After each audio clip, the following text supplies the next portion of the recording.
السلام عليكم ورحمة الله وبركاته. Ramadan Mubarak. كل عام وأنتم بخير. This Ramadan, I'm asking you to consider Palestine Center for Public Policy. Our work in the United States is extensive. We have been able to mobilize heavily in the streets. We have been able to organize on college campuses. We filed some legal actions. We mobilize for resolutions at the city level, at the council level, and also sent resolutions and statements from Congress and other areas of civil society. However, we still are behind in the area of public policy. How do we consider the work for Palestine in relation to U.S. commitment under the 4 Geneva Convention, under the Convention on Genocide, under the conventions that seek the protections of refugees, Universal Declaration of Human Rights?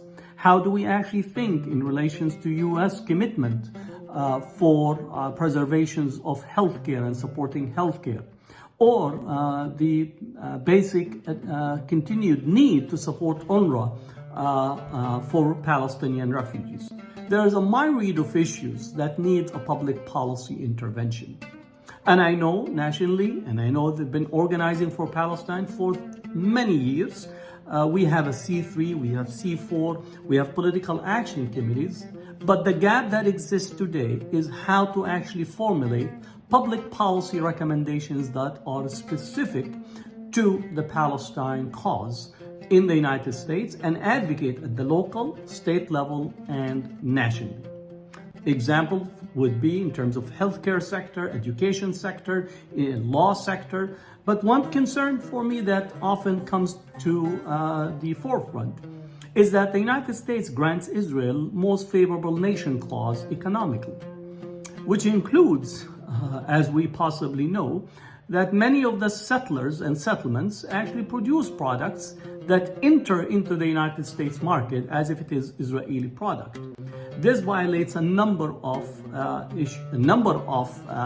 international law standards, but also a number of issues here domestically.